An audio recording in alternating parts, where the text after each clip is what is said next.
Good morning friends, स्वागत है आपका आपके अपने यूट्यूब चैनल में। और आज हम मुग़ल साम्राज्य कंप्लीट करने के बाद में उसके बहुत सारे एमसीक्यूज़, इतने कि एक टॉपिक अच्छे से पूरा रिवाइज हो जाए, क्योंकि पूरा टॉपिक पढ़ने के बाद में अगर हम उसको रिवाइज करने के बाद में उसके एमसीक्यूज़ भी साथ में देख लेते हैं तो उस टॉपिक से कोई भी क्वेश्चन गलत होने के आसार नहीं बचते।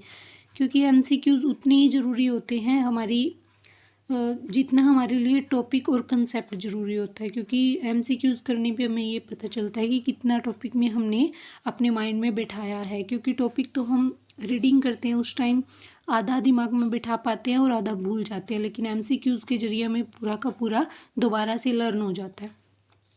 तो सबसे पहला जो क्वेश्चन है, औरंगजेब के विरुद्ध हुए उत्तर भारत के विद्रोहों का सही क्रम। यानी औरंगजेब एक अच्छा शासक था अपने राज्य को बढ़ाने के दृष्टि से अगर देखा जाए, और वैसे अगर कट्टर धर्म की दृष्टि से देखा जाए तो ये बुरा भी था, है ना।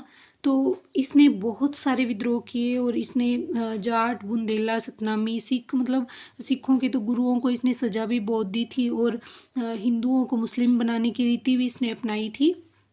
तो इस तरीके से इसने बहुत सारे विद्रोह किए थे। तो सबसे पहले इसने जाट विद्रोह किया था, फिर बुंदेला, फिर सतनामी और फिर सिख। और मैंने आपको वीडियो में बताया भी था, जाट विद्रोह के दौरान जो है जाट विद्रोह, और उसके बाद इसने जस्टी बुंदेलाओं का जो विद्रोह हो गया था उसको दबाया था, फिर सतनामियों को, और लास्ट में सिखों के विद्रोह को इसने दबाया था।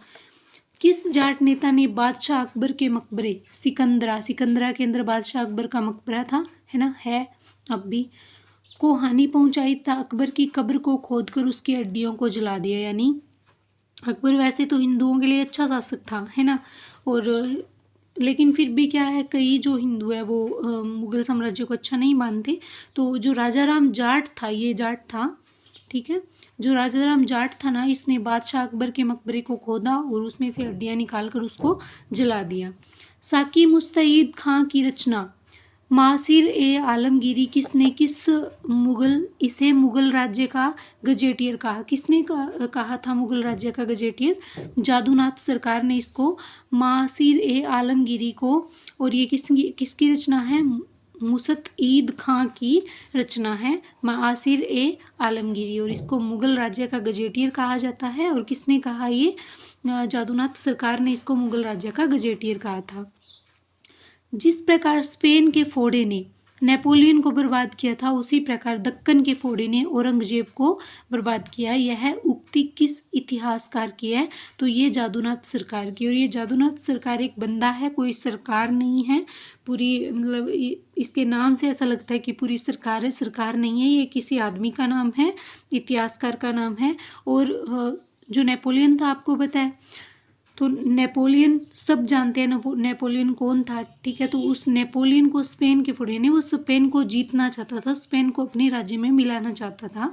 तो जिस प्रकार स्पेन के फोड़े ने नेपोलियन को बर्बाद कर दिया, उसी प्रकार दक्कन को जीतते टाइम औरंगजेब भी दक्कन को नहीं जीत पाया था, क्योंकि वो जीतना चाहता था लेकिन उसकी ये जो इरादा है उसका कभी कामयाब नहीं हुआ, और उसी दक्कन के फोड़े ने उसको बर्बाद कर दिया। जादूनाथ सरकार ने बोली है ये बात।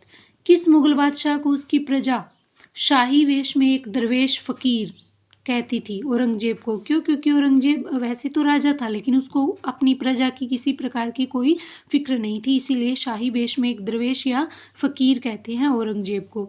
किसने अकबर को जिल ए इलाही का मतलब होता है खुदा की परछाई, और फर्र ए हिंद खुदा से निकलने वाली रोशनी कहा है? किसने? अबुल फजल ने। क्यों? क्योंकि अबुल फजल नवरत्नों में एक था, उसका दरबारी कवि था। और आपको पता है जिस राजा के दरबार में जो कवि होता है उसके लिए तो वो अच्छा कहेगा ही ना, बहुत बड़ी बड़ी मतलब अतिशयोक्ति कर देते थे कवि, लेकिन ऐसा होता नहीं था। तो इसी तरीके से जिल ए इलाही और फर ए हिंद अबुल फजल ने अकबर के लिए लिखा है। दीवान ए फजीरात ए कल नामक नए पद की स्थापना किसने की थी? ये अकबर ने की थी। अकबर के समय मुग़ल सूबे जो होते थे वो प्रांत होते थे की संख्या 15 थी। कितने थे अकबर के समय? 15 थे, जो औरंगजेब के समय बढ़कर कितने हो गए? 21। क्यों? क्योंकि औरंगजेब ने अपने राज्य का विस्तार बहुत किया था। अंतिम रूप से जजिया कर अंतिम रूप से 1569 के अंदर समाप्त हुआ था। पहले इसको 1562-64 के अंदर अकबर ने समाप्त किया, फिर वापस से इसको इसने औरंगजेब ने लगा दिया था, वापस कर लगा दिया था इसको, और बाद में मुगल बादशाह था मोहम्मद शाह रंगीला, उसके टाइम में अंतिम रूप से ये जो है 69 में ख़त्म हो गया था। हस्तांतरण के लिए आरक्षित भूमि को मुगल काल में क्या कहा जाता था? पैबाकी या पायबाकी? पैबाकी भी बोल सकते हैं, पायबाकी भी बोल सकते हैं। ये भूमि हस्तांतरण के लिए होती थी, मतलब किसी के हाथों से निकाल के किसी दूसरे के हाथों में इसको सौंप देते थे। ये आरक्षित भूमि होती थी मुगल काल में, इसको बोलते थे पैबाकी या पायबाकी। मुगल मनसबदार व्यवस्था में जात एवं स्वार बोधक था, यानी जात और स्वार। आपको पता है ना, मान सिंह को 7,000 जो जात एवं स्वार का 7,000 की मनसबदारी मिली हुई थी। तो इस मनसबदारी व्यवस्था से क्या मतलब था? मनसबदार के पद एवं उसके सैनिक दायित्वों का, यानी उसके पास इतनी सेना होती थी, इतनी सेना पैदल होती थी, इतनी सेना घोड़े और हाथियों पर होती थी। इस प्रकार जो है मनसबदारी व्यवस्था मुगलों ने स्थापित की थी। मनसबदारी व्यवस्था में 2 अस्पा सिंह अस्पा का प्रचलन किसने किया? जहांगीर ने किया था। 2 अस्पा सिंह अस्पा। मनसबदारी व्यवस्था में माहाना जागीरों, माहाना का मतलब होता है जागीरों को 1 महीने की पगार मिलती थी। माहाना जागीरों के प्रचलन का श्रेय शाहजहां ने किया था। जागीरदारी संकट सर्वप्रथम किस मुगल बादशाह के शासनकाल में हुआ? औरंगजेब के काल में जागीरदारी संकट पैदा हो गया था। मुगल स्थापत्य कला के संदर्भ में पिट्रा ड्यूरा का अर्थ है? पिट्रा ड्यूरा एक पत्थर था, संगमरमर के पत्थर पर ज्वारात से की गई जड़ावट, यानी संगमरमर जो होता था उसके ऊपर हीरे ज्वारात लगा देते थे, उसको बोलते थे पिट्रा ड्यूरा। भारत में 4 बाग शैली का प्रथम मकबरा कौन सा है? हुमायूं का मकबरा। पिट्रा ड्यूरा का आरंभ किसने किया था? जो संगमरमर का पत्थर होता था उस पे जो हीरे ज्वारात लगा देते थे, उसका प्रचलन किसने किया था? तो जहांगीर ने। और जहांगीर जो है चित्रकला प्रेमी था, बहुत ज़्यादा इसको चित्र बनवाने का शौक था। वह कौन सी पहली इमारत है जिसका निर्माण पूर्ण रूपेण संगमरमर से हुआ और जिसमें पिट्रा ड्यूरा का प्रयोग हुआ? पिट्रा ड्यूरा फिर से एक बार बता देती हूँ, संगमरमर के ऊपर जब हीरे ज्वारात लगा देते हैं, जिनका प्रचलन जहांगीर ने किया था। और एक ऐसी पूर्ण रूपेण ऐसा इमारत जिसके अंदर संगमरमर का प्रयोग हुआ है, जिसमें पिट्रा ड्यूरा का प्रयोग हुआ है, एतमादुद्दौला का मकबरा। और ये क्वेश्चन है ना, देखते ऐसा लगता है जैसे यहाँ पे ताजमहल की बात हो रही है, तो ताजमहल में ओनली संगमरमर यूज़ हुआ है, पिट्रा ड्यूरा का यूज़ नहीं हुआ। पिट्रा ड्यूरा का जो यूज़ हुआ है, एतमादुद्दौला का मकबरा जो है उसके अंदर यूज़ हुआ है। उसके बाद में किस शासक का काल संगमरमर का काल कहलाता है? शाहजहां का। आपको पता है शाहजहां ने ताजमहल बनवाया था, ठीक है। जहांगीर ने किस चित्रकार को फारस के शाह एवं उसके अमीरों का छवि चित्र बनाने के लिए फारस ईरान भेजा था? बिसनदास को भेजा था। 1526 में बाबर ने किस वंश के शासक को परास्त करके मुगल साम्राज्य की नींव डाली थी? लोधी वंश के शासक को। आपको पता है इब्राहिम लोधी के साथ 1526 में पानीपत की पहली लड़ाई जो हुई थी और उसके अंदर बाबर जीत गया था, क्योंकि इसने तुलुगुमा पद्धति और जो ये थी हमारी तोपें थी, इनका यूज़ किया था। क्योंकि सबसे पहले तोप का यूज़ इसी ने किया था, उससे पहले इंडिया के अंदर किसी प्रकार की तोप बम गोले इनका यूज़ नहीं होता था। क्योंकि राजपूत थे वो युद्ध किससे लड़ते थे? तलवारों से, भालों से युद्ध लड़ते थे, ठीक है। तो लोधी वंश को हरा के इसने मुगल साम्राज्य की स्थापना की थी। पानीपत का प्रथम युद्ध कब हुआ था? 21 अप्रैल 1526 को हुआ था और बाबर और इब्राहिम लोधी के मध्य हुआ था। बाबर ने प्रसिद्ध तुलुगुमा पद्धति का प्रयोग सर्वप्रथम किस युद्ध में किया? पानीपत के प्रथम युद्ध में। और तोपखाने का युद्ध भी यूज भी इसी में किया था। किस युद्ध में जीतने के उपरांत बाबर ने खजाने का मुंह अमीरों, सगे संबंधियों आदि के लिए खोल दिया और इस उदारता के कारण इसे कलंदर की उपाधि भी दी गई थी? पानीपत का प्रथम युद्ध जब हुआ था 1526 में, तो इसने उसके उपरांत जीतने के बाद जो है शाही खजाना खोल दिया था। भारत में ग्रांड ट्रंक रोड यानी जीटी रोड किसने बनवाई थी? शेर शाह सूरी ने। और ये सूरी नहीं है, ये सूर है, ठीक है, क्योंकि सूर वंश का शासक था ये, ठीक है। गुजरात विजय के यादगार में अकबर ने किसका निर्माण करवाया था? बुलंद दरवाजे का, ठीक है। फतेहपुर सीकरी के अंदर 1575 में बुलंद दरवाजे का निर्माण करवाया था इसने, बुलंद दरवाजे का फतेहपुर सीकरी के अंदर। और ये जो सूरी है ना, सूरी जो जैन धर्म के जो लेखक हुआ करते थे, कवि हुआ करते थे, उनके नाम आगे लगता था। आईने अकबरी एक महान ऐतिहासिक कृति किसके द्वारा लिखी गई? अबुल फजल ने नवरत्नों में से एक था और अकबर के दरबार में कवि था ये। पानीपत की दूसरी लड़ाई 5 अप्रैल 1556 में किसके बीच हुई थी? दूसरी अकबर और हेमू के मध्य। ये हिंदू शासक था हेमचंद्र विक्रमादित्य, इसका पूरा नाम था। ठीक है। दीन ए इलाही नामक नया धर्म किसके द्वारा शुरू किया गया था? अकबर। और इस दीन ए इलाही को स्वीकार करने वाला प्रथम और अंतिम हिंदू था बीरबल। और स्वीकार किसने नहीं किया था? मान सिंह ने इसको स्वीकार नहीं किया था। प्रसिद्ध मुस्लिम शासिका चांद बीबी, जिसने बरार को अकबर को सौंपा था, ठीक है, किस राज्य से संबंधित थी? अहमदनगर से संबंधित थी। मुगल प्रशासन व्यवस्था में मनसबदारी प्रणाली को किसने प्रारंभ किया? अकबर। जात और स्वार होते थे इसके अंदर, है ना। अपने काल का महान संगीतज्ञ तानसेन किसके दरबार में था? अकबर के काल में। और तानसेन से ही संगीत घराना पद्धति की शुरुआत हुई थी। मुगल काल की राजभाषा कौन सी थी? फारसी थी। सती प्रथा की बर्तना का मतलब है धिक्कारने वाला, करने वाला मुगल सम्राट था अकबर। अकबर ने बहुत अच्छे अच्छे काम किए थे वैसे तो। किस युद्ध से भारत में मुगल साम्राज्य की नींव पड़ी? पानीपत का प्रथम युद्ध बाबर के मध्य और इब्राहिम लोदी के मध्य। लोदी वंश को हरा के और मुगल साम्राज्य की स्थापना की थी बाबर ने। मुगल चित्रकारी किसके शासनकाल में पराकाष्ठा चरमोत्कर्ष पर इसने प्राप्त किया था? जहांगीर के काल में, क्योंकि जहांगीर जो है चित्रकला प्रेमी था। किसने अकबर की जीवन कथा लिखी थी? अबुल फजल ने, क्योंकि दरबारी कवि यही था, है ना। आईने अकबरी इसी की रचना है। किस मुगल शासक ने भारत की वनस्पतियों और प्राणी जगत, ऋतुओं और फलों का विशद वितरण अपनी दैनंदिनी डायरी में किया है? बाबर ने एक दैनंदिनी नाम से अपनी डायरी लिखी थी, जिसके अंदर भारत के अंदर वनस्पतियों का, प्राणी जगत का, ऋतुओं का, फलों का, उसके अंदर विशद विवरण किया है। शेरशाह की महानता का द्योतक क्या था? प्रशासनिक सुधार। क्यों? शेरशाह ने अपने राज्य को ज़्यादा टाइम नहीं बढ़ाया, क्योंकि ये 5 साल तक ही इसने राज किया था, लेकिन ये ना एक बहुत ही प्रशासनिक सुधार वाला व्यक्ति था। इसने बहुत सारी जो सिक्के चलाए, है ना, ग्रैंड ट्रंक रोड का निर्माण करवाया, बहुत सारी इमारतें भी बनवाई थी इसने। हुमायूंनामा किसने लिखा था? गुलबदन बेगम ने लिखा था।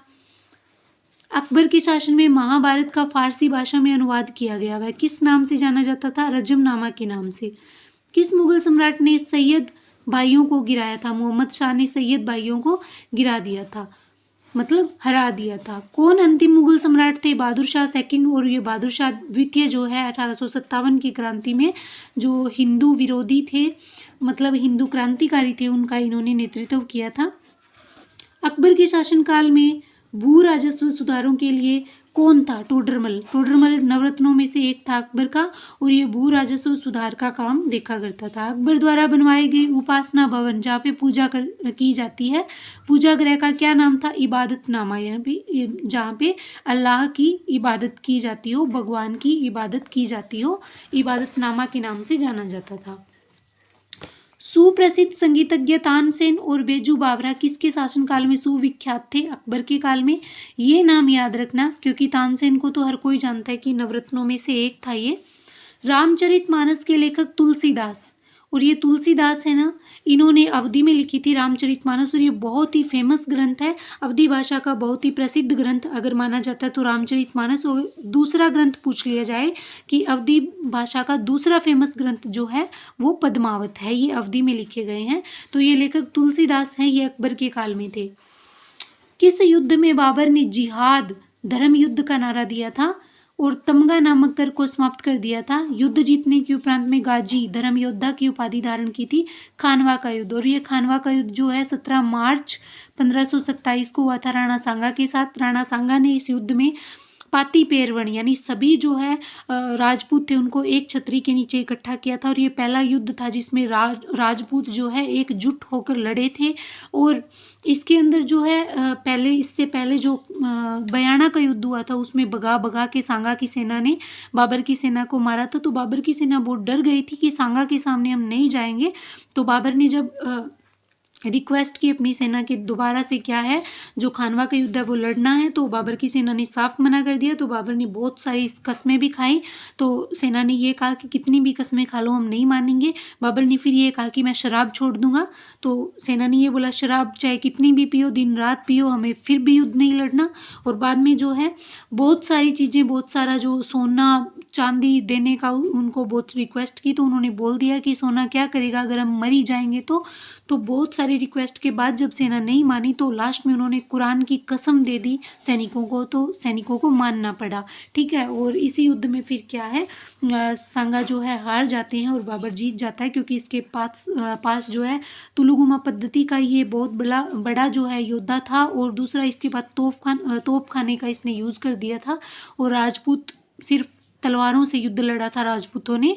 और उसके बाद में जो है एक सांगा के साथ में जो उसके सैनिक थे उन्होंने भी धोखा कर दिया था।